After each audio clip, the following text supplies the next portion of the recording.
Welcome, everyone. I'm really excited to have Kaitlin with us for the Kim Coaching Girl interview series. I really think this is an inspiring topic for a lot of aspiring leaders because she's really the living example of creating visibility and leadership opportunities. That's why I invited her to share her experiences. And I'm really excited to dive deeper into this topic. So, hi, Kaitlin. Welcome. Hello. Thank you so much for having me. It's been so great just talking to you over the last couple of months, so I'm really excited to be here. Yeah, same here. And for the audience, would you introduce yourself a little bit and your journey? Yeah, definitely. So my name is Kaitlin Liston, and I had the pleasure of working with Hojang, my first job out of college at a little startup that we call Daisai. And since then, I have done basically every marketing role you could do at a tech company. Stayed at Dynamic Signal for about 2.5 years. Actually started as an intern. It was my senior year of college job, commuted a crazy amount on BART to get there, but it was worth it because they gave me a full time offer. And I got to experience everything from the marketing operations side to demand gen to ABM, to advertising, email marketing, webinars. And from there, I went to Meta for a year to try it out. And then ended back up at another startup. And now I'm at RingCentral as a demand generation manager. And throughout my journey, I've just had so many incredible mentors like yourself, Hojang, that have really stepped up for me. And so I'm excited to share some of that today. And outside of work, I kind of moonlight as a college counselor. I volunteer to help certain students with their college applications. I think I've helped about 100 students get into colleges so far. So that's just more of a passion project. I'm also co founder and head of marketing for a nonprofit called the Dahlia Collective that I started during the pandemic with my two roommates from college. And when I'm not doing all of those things, I'm usually hanging with my husband to be and my kitty, or honestly watching live sports. And if they're not live, then I'm screaming at the TV. But very, very busy, lots of stuff going on, and I'm just so happy to be here. Very, very nice. Thank you so much. So let's dive into the topic of the leadership. So I want to start with the definition of leader and leadership because I think these are very misunderstood words. A lot of people seem to think leader and leadership meaning like becoming a people manager or like climb up to the ladder like director or VP level. But leadership is not really about that. So I'd love to hear like how you define a leader and leadership. Yeah, that's a great question. For me, being a leader is more leading by example. I grew up playing sports, I grew up playing soccer. My dad is a coach, and I was the captain of my soccer team all throughout middle school, high school, and also college. I didn't play for my school's team, but played like recreationally. And they always said to us, our coaches always said to us, like, if you want to be a leader, if you want these people on your team to respect you, to listen to you, then you need to be the one who is leading without just telling them what to do. Like, you need to be Mm. the one who's at meetings and practices on time. You're always trying your hardest. You're always giving each other credit. Like, that's, I think, a big thing that people don't understand about being a leader is it's not just telling people what to do, but also enabling your team, whether that's at work or outside of work, to be their best selves and encouraging them and recognizing them when they're doing their best as well. And yeah, again, it's just leading by example for in work. For me, it's the same. Like all of the best leaders that I've worked under have enabled us to be our best selves. And Mhm. it's more of a collaboration and allowing for an environment where everyone feels like they have the abilities to do their best. They have resources, they have support. And I think it's less of a, I mean, I am bossy. I'll admit that. I'm the oldest daughter, oldest grandkid. My sister and all my cousins will tell you sometimes I do tell them what to do. But I think in general, if you are a good leader, it's because people want to follow you, not that Mhm. you're pushing them in one direction or another. They want to Mhm. follow you to wherever you're going. I think that's a really good point because I do remember a few people told me that they want to be the like people manager and I ask why. And they say because people are not listening to me. And if I become a manager, they listen Yeah. to me. doesn't actually Exactly. It's work like, that way, right? no, no, you have to like be your best self and encourage them. And then Right. they will listen to you because they trust you. Mhm. I think that's Right. something that we talk a lot about I'm the events chair of our Women in SaaS Empowerment group, and we talk a lot about trust and how if we Mhm. want people to show up to things and feel encouraged, it's all based on trust. You can Mhm. tell people what to do, but they're not going to go willingly, and eventually that doesn't work if it even worked ever in the first place. But if they Mhm. trust you and they know that you're going to show up and do exactly what you said you were going to do and not let them down, that they can follow you and they will listen to you. Exactly. I think everybody probably have the experience of somebody says something that they don't agree and pretend that they are doing it a little bit, but they don't actually do it very hard. So Totally. that's Yeah. how other people are reacting too. So I Hmm. think it's a kind of related topic. So as I said, like one of the biggest challenges of the aspiring leaders is they are not quite sure what kind of leader they want to be either. And I think Hmm. one of the reason is they only know a few leadership examples around them. And they Yeah, think to be a leader, they have to become like one of them. So sadly, I also know a few people told me that they don't want to be a leader because they don't want to be like them. So I think yeah. that's really sad because I think the leadership is like what kind of leader you want to be is something you create. You don't have to follow any of these examples out there. So I'm curious what kind of leader you want to be, and how did you discover that? That's a great question. So, something I've been thinking a lot about is that there's this quote or this idea that's actually scientifically based, and I can't remember the study, so hopefully someone out there will remember the name, but that you are the sum of the five people you spend the most time with, you're the closest to. And so when I think about what type of leader I want to be, I kind of take that and apply it to leadership. Like, what five leaders would I want to take from? Who are five leaders that I admire? And I agree with what you were saying earlier, Hojang. I don't think that there's one way to be a leader. And I also think that idealizing one person and saying, I want to be just like them is not realistic because we're all human beings and we have different gifts and we have just different ways of being. But I think the first thing that I want to be as a leader is empathetic. I actually took the neurocolor science quiz and test as part of this leadership acceleration program I'm in at work.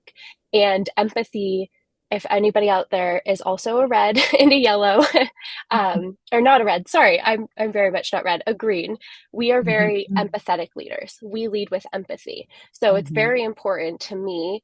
And again, this test really proved that this was true for myself, that Mhm. everyone on my team, everyone I'm working with feels heard, feels understood, and feels like their ideas are getting enough time and that we're talking through them. That's more important to me sometimes than results. And I think, again, this starts from growing up in a community of sports and playing on teams where you are ride or die. You are in it together. And if you do not have a good, cohesive environment and vibe of your team, you're not going to do well. And I feel like that's the same at work. So for me, it's really being empathetic and leading with empathy. And that just establishes that trust and then allows everyone to do well. I think the second thing that I've learned outside of soccer, and honestly from the first leader that I grew up admiring, would be my dad. And he not only leads with empathy, but he always does what he says he's going to do. And I think that's really important, especially right now. I work in tech. There's a lot of layoffs going on. We've all seen it. We've all either been through it or know former coworkers, friends who are going through it. And so it feels like some of the trust is eroding right now. And for me, it's just a big understanding of if you say you're going to do something, you need to do it. If the plan Mhm. changes, you need to explain why. And I think Mhm. the blind leadership of like, I'm going to tell you to do this or this is what we're doing with no explanation is not Mhm. something that I want to do, that Mhm. I try not to do now and also don't want to do as I grow in my career. And if I think of all of my favorite leaders across from companies we've worked at together to my current team, I have an incredible VP, Emily, and I have a great director, Bernice, that I work under. And they are so empathetic as human beings and also explain why we're doing something the way that we're doing. And on the Mhm. flip side of that, I think the third thing that's really important to me is they take in feedback.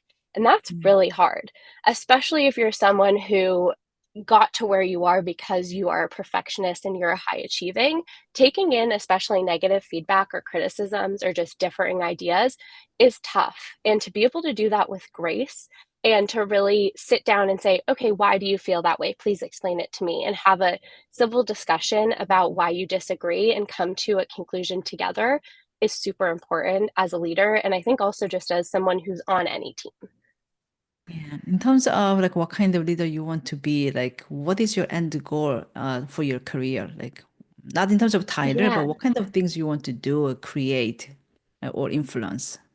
That's a great question. I love that you have phrased it as like what influence I want to have versus title. Because I think we've talked about this a lot one on one, but I think people get so caught up on title. Like, I want to be CMO, I want to be Mhm. VP. And Mhm. I agree, like, have those aspirations, have those goals. But for me, and it's more of like how I want to influence people down the line. And something that I'm incredibly thankful for, and I mentioned this at the beginning of our chat, is how many people have been mentors and great influences for me and have supported me Mm. throughout my career and my life.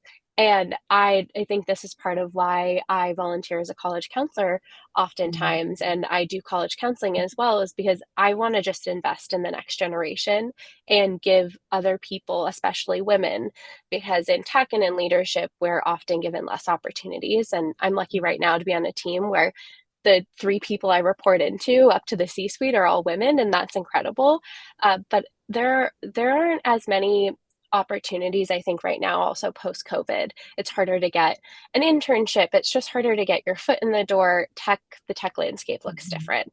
And so for me, it would just be investing in that next generation and pulling them up the same way that I've had all these mentors over the last decade pull me up and help me out. Mhm. And I was able to do that a little bit last summer. I was an intern mentor for a couple of interns here in our headquarter Mhm. office, and they're all in college. And it was just incredible meeting with them for coffee once a week. We've stayed in contact. I've helped them rewrite their resumes and prep for interviews. And I would just love to do more of that, maybe on a larger scale. But honestly, Mhm. even just helping one person feels worth it, because I have so many people who just, helped me get the next job or referred me Mhm. or made sure that I had time to talk in a meeting. And all those little things made such a difference. That's so true. And so thank you for like doing such a trying to like pay back to the community. Like because we need more people to do that to spread those things and especially your Yeah. knowledge and experience and wisdom and also just knowing that somebody cares about me. Like a lot of women are lacking Mhm. that feeling, like they don't feel like anybody cares Yeah. about them. I know it from personal experience.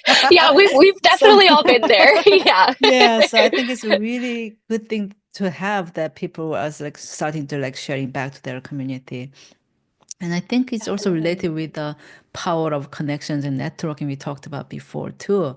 Hmm. So a lot of people say that connection is important, networking is important, but I feel like most people don't really know what that means. Just like some people think like, oh yeah, I got connected with LinkedIn, so like I have connections, but it's really Yes, not that. yes. It's way more than that. So I'm curious to hear your perspectives on like what is building meaningful connection is and like what are some strategies you have tried and worked? Yeah, yeah.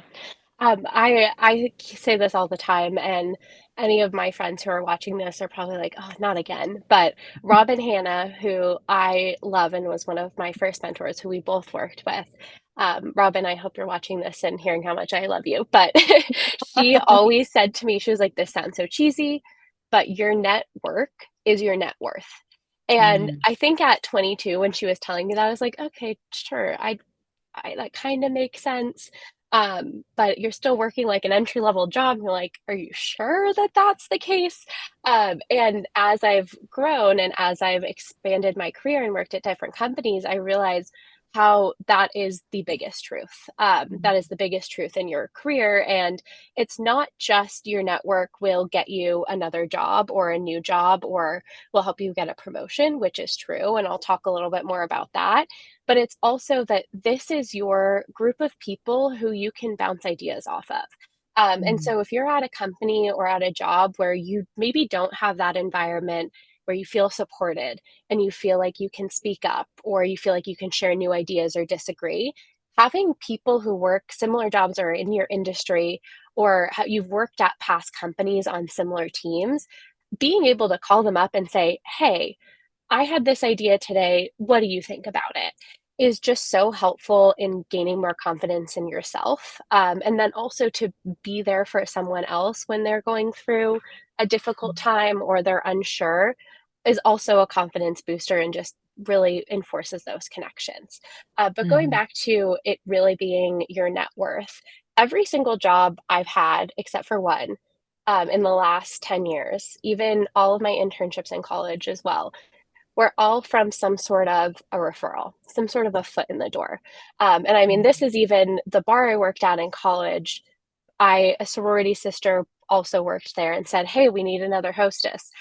That's just kind of how the world works. And as I see friends and family go through really rigorous application processes right now, it's hard to get a job out there right now.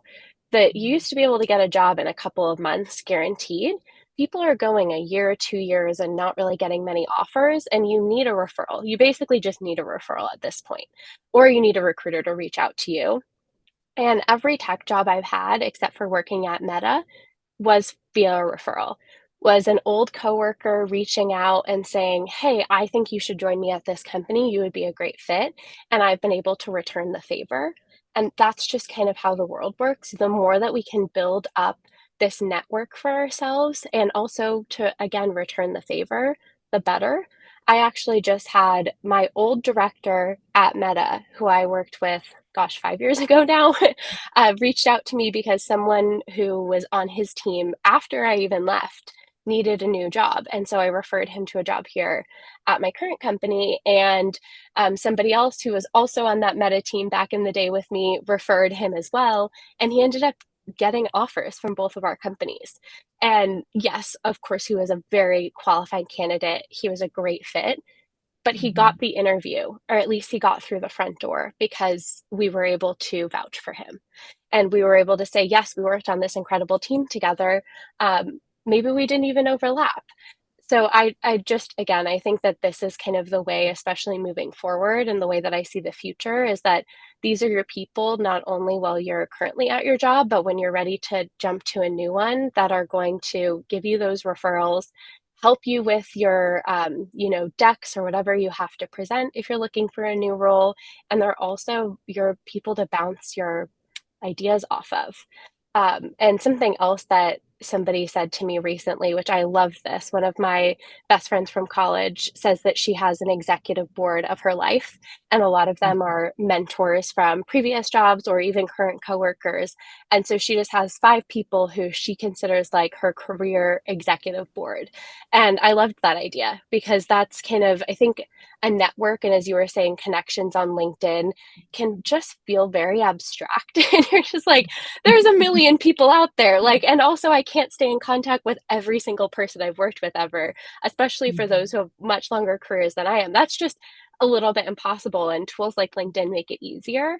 But I loved the idea of thinking of certain really important people to yourself as more of like your board of directors or your executive board. And they're your go-to people. Like they're not in the day-to-day, but for big decisions, you have them there to consult. Yeah, that's a really lovely idea to have your own board of directors for your career. I love that. Yeah. When I say something like that to people, some people find it very hard. Like, how do I find those Mhm. people? Like, how do I building the connection? Like, yes, I reach out, but what do I say then? And a lot of Yeah. those like very basic questions. Do you have some tips on that? Yeah, definitely. I have a couple tips. I've also feel like I've been very lucky in my career again to just have so many incredible mentors and especially just women who have kind of said, "Hey, I'm going to show you how this works so that you know and you don't have to go through it the same way that I did." So I think part of it is a little bit of luck. I also think that the best thing that you can do is to solidify those relationships while you're still at that company, while you're still working with those people. That's a lot easier than following up, 4 years later, 5 years later, and being like, hey, we were kind of on the same team a while back. Like, do you remember me? Like, I get it. That is awkward. So really building up those relationships while you're at your job. And I think there's a couple of things that I try to do.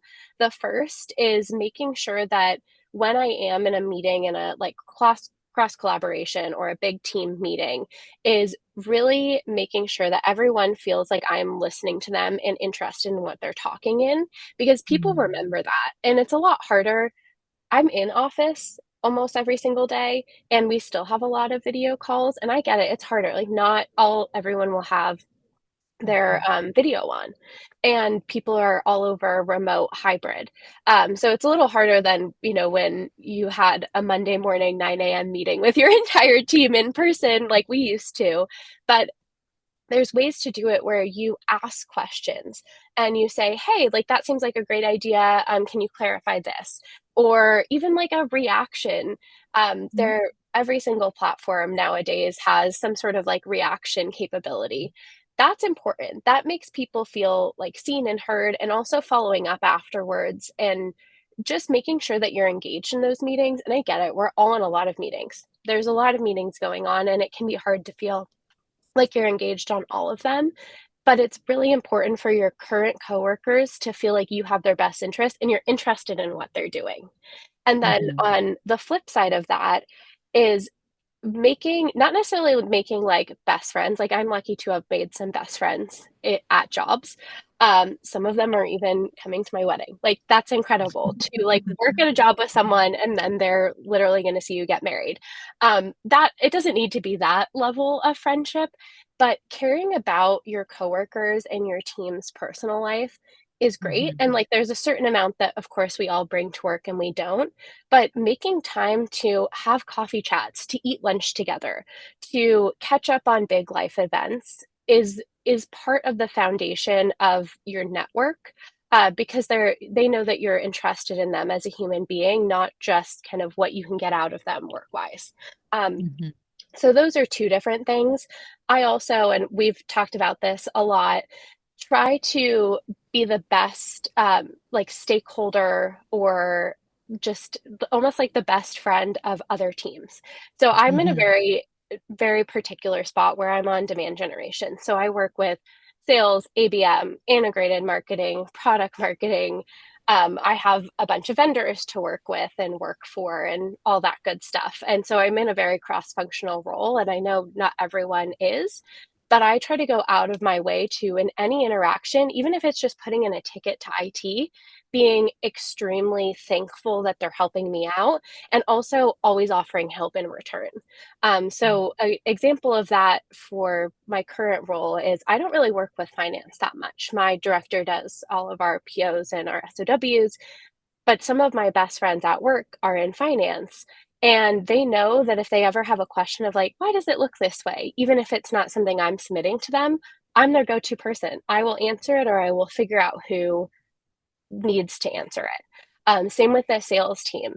I work with a lot of our salespeople, a lot of our BDRs, but the BDRM, so our BDR SDRs at other companies, our sales development reps, their managers know that even if it's not a channel that I'm working on and they have a question, that I will answer it, or I'll find the person who can answer it for them.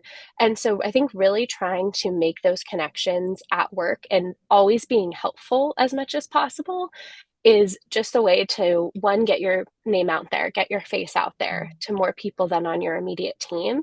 And also, people remember that. They remember who was kind to them when they had a question, especially if they think it's a stupid question. And I don't think there are any stupid questions, but, especially if it's something where it's like, am I supposed to know this already? Can you help me out? That's been really helpful in me building connections, especially while I'm currently at a company. Yeah, I keep feeling this care, like curious to care and Yeah. then offer help to Yeah. care. The care seems to be like the big theme that comes to me. And I think one of the reasons when people say like, what do I say to them is because they have needs from them, but they don't know what to offer to them. So like they feel Yes, like, oh, I'm asking them for the strangers. Like it feels awkward. exactly. Of course, it feels awkward. You go to a It feels stranger and awkward. ask for Yeah. something. But if you Hmm. have care and curiosity, like, oh, what kind of person are you? Like, is there anything I can help to you? It's much Yeah. easier to have those conversations to build the trust and relationship. And just like you said, also by helping them, they remember you, they appreciate you. But I Yeah. think also they know you are good at it. Like you are good at your job. Like just like you said, like Hmm. the finance people ask you about questions that it's not really your domain, but you still go and figure it out. So they will remember Caitlin is good. Yeah. I'll figure out an answer for them. Definitely. Exactly. Yeah. And I think that's like the all just not just like what do I get from them, but also not just like what do I give to them. It's kind of at the end is like give and take, both getting the benefit Definitely give from and it. take. And something that I've done at the last two companies, and something that I know we've talked about as well, is I had a boss a while ago who recommended, and I love this, and I think everyone should do it.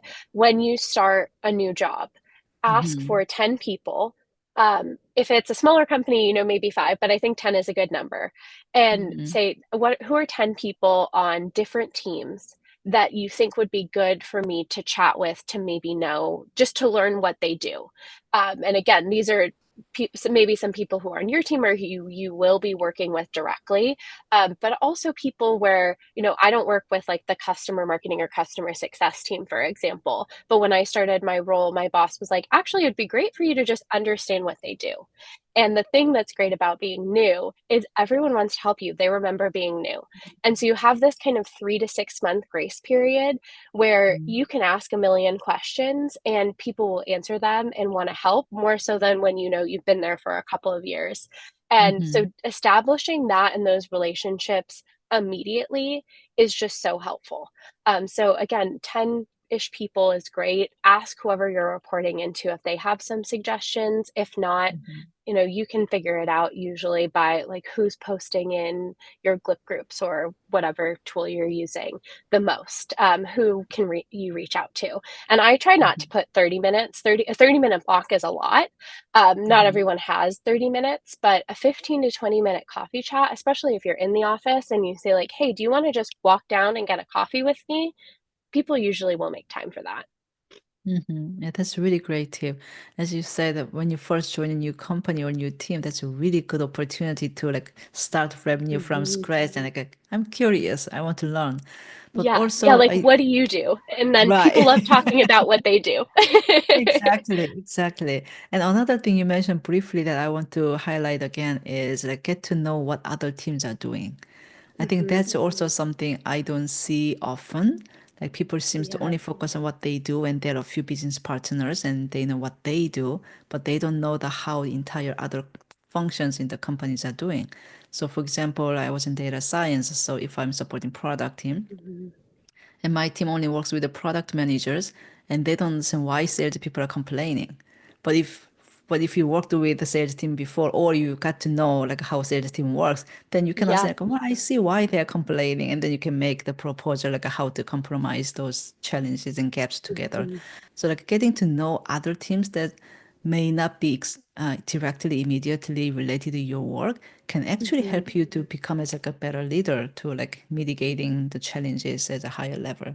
So I think there are always a benefit of getting to know more people regardless of how close the function is to you or not. Definitely. And you might never overlap on work ever. And it's still, I think you said earlier, I sound very curious. And it's funny, is my parents called me Curious Caitlin when I was little, and I am like, I just want to know more. It could be totally unrelated to me. Mm-hmm. But I think that's a great way to go about it. Because again, people love talking about what they're doing and they want people to be interested in it, Mm-hmm. especially if they're part of the organization that is less like public facing to the company. Like most people know what marketing's doing.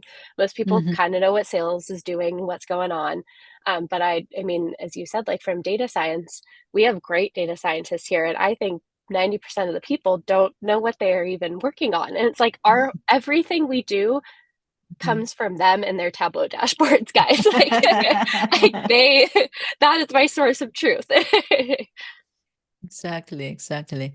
I think also that's related with our next topic. about Mhm. one of the key things that I push to like people is focus on creating opportunities rather than waiting for them to come to you. Because Mhm. first of all, they never come to you. It's true. And Yeah. may not be the kind of opportunity you want, but you can always create opportunities and then find like what you want. And one of the reasons that I'm really excited to have you here today is because you've done exactly that. So I want I to have hear created a more lot. of, Yeah. yes, I want to hear more about your thoughts on like creating leadership opportunities and all the things you tried and learned so far. Yeah, definitely. So even at my first job out of college, I just wanted to do more. So I learned, from every single team, tried every marketing rollout, which was great. And I also joined what our corporate social responsibility and kind of like our volunteer network. I originally just volunteered as an event coordinator and then eventually became the president. And this is something that I did again at 22, 23 years old. I knew that like I'm not going to be a people manager anytime soon. I'm also, not going to be spontaneously a director or a vice president, but I can still lead at the company. And there are Mhm. so many organizations that you can join inside and outside of work, and I'll get to outside of work after, but in your own company. So you don't have to be a quote unquote like leadership title to start to get that leadership experience. And you can even do this outside of an official role, and I'll talk about that too. But it is helpful if you have employee resource groups or if you have other opportunities to volunteer. That looks great on a resume. That looks great on LinkedIn. And it's a little bit more credibility when you're, again, looking to get a promotion to move up in rank. Not that that's always the goal, and to get a new job, maybe at a higher level, to have legitimate credibility where it's like, I was the president of our corporate social responsibility organization and organized, X amount of events, X amount of volunteers, and just to have those actual numbers. Outside of Mhm. that, I think you can create leadership roles by raising your hand. That's something that my current VP says all the time as well, that when she was first starting out, she raised her hand for everything. There's a new project, we have a volunteer, whether or not you might have a ton of capacity for it, it's great to be seen as the person who's willing to take charge, take on new things. So something that I had to do recently that we chatted about in January was we're looking to potentially onboard a new platform, a new technology. And if anybody else has gone through, the months and months of talking to the vendors, figuring out if you have the budget, doing all of the back end details, it's not incredibly fun to onboard a new tech project, a new platform. It's not something that's in my job description. But when they said, hey, we're thinking about doing this, I immediately volunteered because, again, you might not have that leadership title, but you're now leading a project with various stakeholders.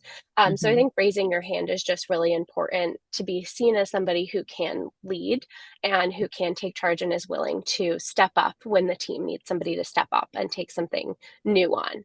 And then going back to being part of the corporate social responsibility at my first job out of college, that kind of led me to immediately join the Women in SaaS Empowerment group here at RingCentral.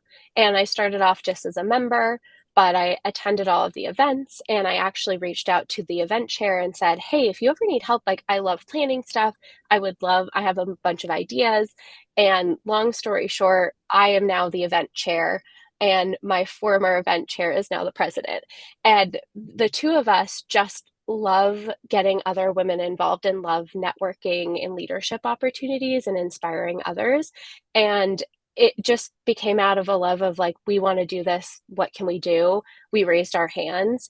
And now we both have these leadership roles that aren't necessarily, again, on paper, but allow us, especially company wide, to be seen as leaders. We're the ones planning the things, we're the ones sending out the invites to the entire company. It's helpful to have that name recognition, even if you don't have the title. Mhm. And this has turned into something that I know that we had talked about as well, Hojang, is that you don't necessarily need to even be on the committee. You can just pitch ideas of things that you think would be great. So something that I did was I was like, all these events are great. We bring in professionals, whether they're psychologists or career women or coaches, to do speaking sessions on hot topics. So, like how to not burn out. We have one coming up soon that's about executive presence and kind of how to present to an executive team because they need things really short and sweet and packed with data. And so we've given these opportunities. I wanted to do something in addition to that. And I was like, what if we start a book club? And a book club is something that you could start with absolutely no platform. It doesn't need an organization. You could even just tell your team or your people who you work in the office with, like, hey, would you guys want to do a book club with me? We'll pick a book a quarter and we'll just chat about it. And that has been one of the most rewarding things for me in Wise is this book club just started out of the fact that I love to read. And now there's like 20 or so women and allies who once a quarter we pick a book. Right now we're reading Invisible Women, which is about how data in a lot of the world, which is especially prevalent right now with how popular AI is really built for men and how women can be a part of that. And so we pick these like hot button topic books and then we discuss them. And even again, even if you're not even the one organizing the book club, if you're showing up and contributing to conversation, people remember that. So I think there's a lot of things you can do outside of a title to be seen as a leader and to create these opportunities for you. And again, even if it's not a part of an official organization or something that you're necessarily going to put on a resume, it still allows people who you're currently working with to see you in a different light. And it's great to talk about if you're in an interview. So if they say, like, oh, well, do you have any leadership experience? You can say, well, I'm a manager, not a people manager, but I've organized this, this, and this, or but I lead these great discussions about books. And that's something that will give the recruiter pause or the hiring manager a little pause to understand that, like, oh, you could, like, they can now see you in that next role. Right. That's a really, really good stories and examples. Thank you so much. And I want to add a little bit about like the biggest feedback or resistance I get is like, oh, I don't have time.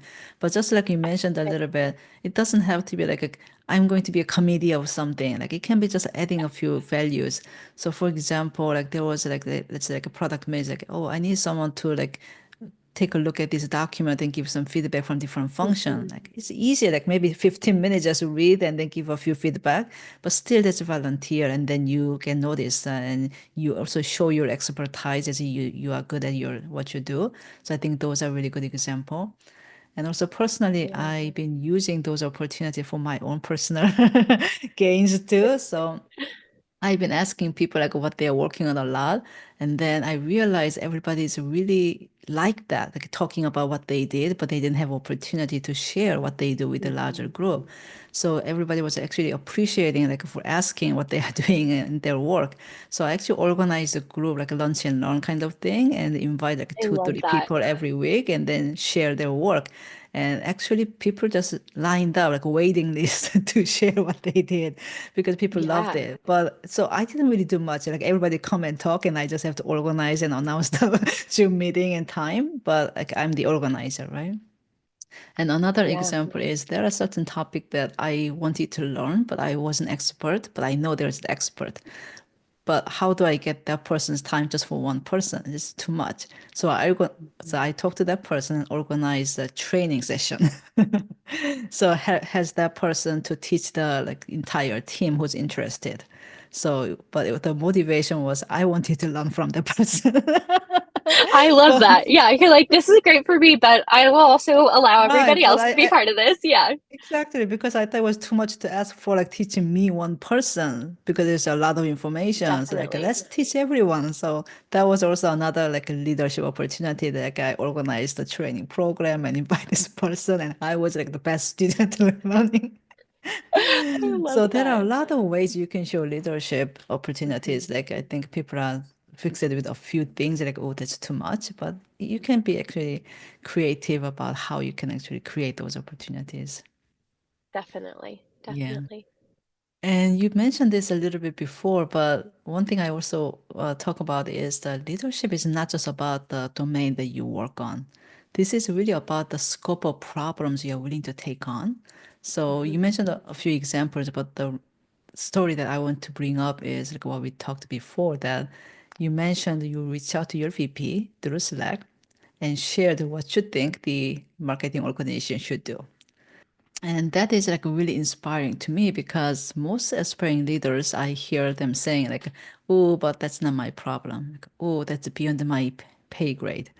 But the real leaders, they say like everything's my problem. This is my organization. I want my organization to go to the right direction, or I want to at least like share my opinion and let them know, like make sure that they know and still make different decisions. That's fine, but I want to like give my opinion.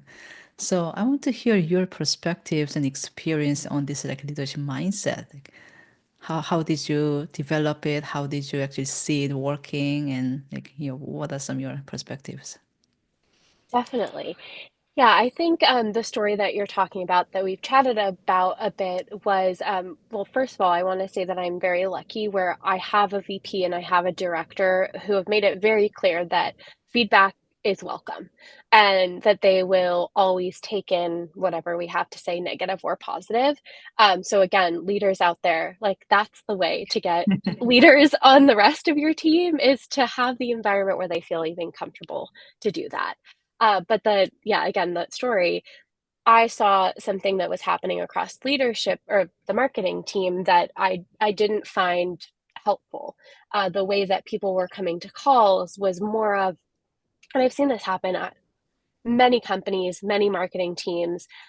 Marketing has their goals, sales has theirs goals. People butt heads. That's just how it happens. We're all aiming for pipeline and we're aiming for the same thing, but sometimes theories or philosophies differ. And what was happening was there were certain calls where people were coming to them and it just felt very negative, and it was on both sides. You are doing all of these things wrong. And then I'd be like, well, you are doing all these things wrong. And so I reached out and I said, like, that again, I'm green neuropath empath.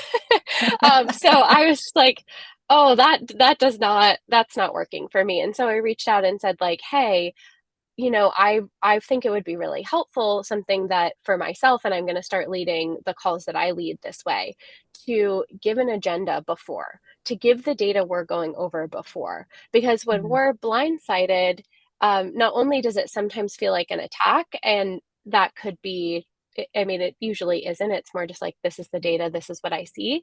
But when we all come prepared and have had a chance to look through it and kind of digest, it's a much more helpful and productive conversation because then we all can come and don't feel surprised. And we've thoroughly thought through our reasoning behind why this is the way or this isn't the way. And so that was just one way where I reached out and said, like, yeah, that call didn't make me feel that great, which is something that we can do. Like, I think that's also not taboo, but saying like, oh, that made me uncomfortable or that made me upset in the workplace is sometimes frowned upon at certain organizations. And again, I'm really lucky to be in a place where if I'm like, yeah, that felt kind of weird, like, how can we make it better? I have people who will take me in. But I did bring up like my solutions moving forward and additional meetings I thought we could add also to just break it up because on huge, huge calls with a bunch of people, it's also just harder for everyone to feel seen and heard and taken in. Um, so that was just part of that story and that situation. But outside of that one example, I do try to really like have an opinion on everything. Like even if it's not necessarily something that I'm touching immediately, I do try to like take in the scope of what's going on, to take in like all of the details, how it's going to affect different people. And I might not be called upon, I might not have any comment, but I think just consistently being engaged, especially on those large team calls, sometimes leaders will ask you, like, well, what do you think? Or what would you change? And having an answer prepared for that is really helpful. So it's not like, oh, I don't know. And then when you get more comfortable with that, you can go proactively to them and say, hey, I took this in and this is something that I would change. Just going to put it out there. Mhm. That's a really good point. Like people say, like, I think I can do it, but other people don't see me as a leader. But you gotta show that you know something, you have opinion, right? Yeah. But I think the biggest fear of that is people don't trust their judgment yet. Like, oh, I think we should do this, but maybe I'm not. How do I know? So one thing that I suggest, like as an idea, is that let's say you want to be like the next level leader, then you should think about the next level leader. So you need to think about if I'm in that Yeah. position, like what would I do, and compare with what they actually do. And if it's different, you can go ask like, why did you make that decision? Like I was thinking about this because of XYZ reasons. And you actually learn. And then at some point you will feel like, I think I'm making the same level of decisions now. Or like if we disagree, like I think my reasoning is really good. Like I can go like 5 4 if I really want to. Then you can actually start to say more confidently too, because you feel more validated and tested. But I think that is so important. Most people, especially women, are not doing. They are not sharing their opinions, and one, they may not have opinion, and two, they are so afraid that they are wrong, and people like see them as like who doesn't know or who's not really good at something. But actually, even if they don't agree, the fact that you have opinion itself is outstanding than people who don't say Yeah. anything. So I think that's like really important. But if you are so scared about what if I'm wrong, like there's like the practice that you can do a little bit, testing yourself out and starting to share that. But even if you don't share like this is what I think we should do, like oh I thought we would do this because of these reasons, but I see you have different opinion. Why is that? That shows leadership too. Like you're already thinking about it, and they can actually like help you to like kind of see that kind of car that you don't have but they had kind of thing, so it can help you to learn and grow too. So I think that's like a really good thing, that proactively having an opinion and share, and also that help you to know if this is the role that you want or not. Absolutely. Yes, definitely. Yeah. I wholeheartedly agree. People just think like going up and up and up is a good thing, but then you do very different things than you do now, and some people don't like it and come back. Yeah, sometimes Yeah. I had one of my colleagues, was like, "I'm so good. I'm an individual contributor and I love it. And I know that I love it. And I tried leadership and it wasn't for me." And it's like, that's also great, as you said. Mhm. Sometimes you're just happy where you are, and that's also great and fine. And again, we need individual contributors, so Oh, we need the good ones, not just the the good ones. beginners. Yes, Yes. exactly. Yeah. Yeah, it's a totally different topic, but that's why I think the IC track is so important. And still, IC track doesn't go very high, and that's why a lot of people wants to be people manager, although they are not interested in people manager, which is like Yeah, really not a good problem for company and the employees. Cool. So definitely. it has been such an insightful conversation. Is there anything I didn't ask but you wanted to say? Nothing that you didn't ask. This was wonderful. Thank you so much. But my kind of next big takeaway or reminder would be truly like your network is your net worth. It sounds so silly. It sounds so cliche. Maybe I'll Mhm. make a t-shirt or a hat with that someday.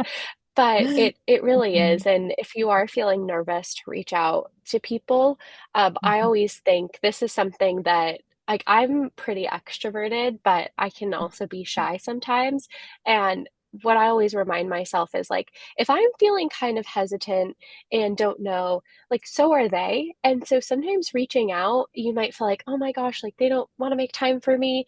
They might just be so thankful that you reached out and are also craving that connection, and so I just always try to remind myself of that whenever we have a new person come into the office, like our one of our marketing teams just got 3 new employees. I've offered to get coffee with all of them because I again know what it's like being new. And so some people won't want to, some people won't make time, but just know that the majority of us out there are also craving that connection in that network. And Mhm. so you're actually it's a two-way street. You're helping them as well, and they'll just be happy that you reached out. Yeah, as an introvert person, I can totally second that. Yeah. As an introvert person in a new company, I have to keep reaching out. I'm new here. Let's chat. For so somebody reach out, hey, I heard Yeah. you joined. I want to chat. Like, oh, thank you. Yeah, It's really exactly. nice.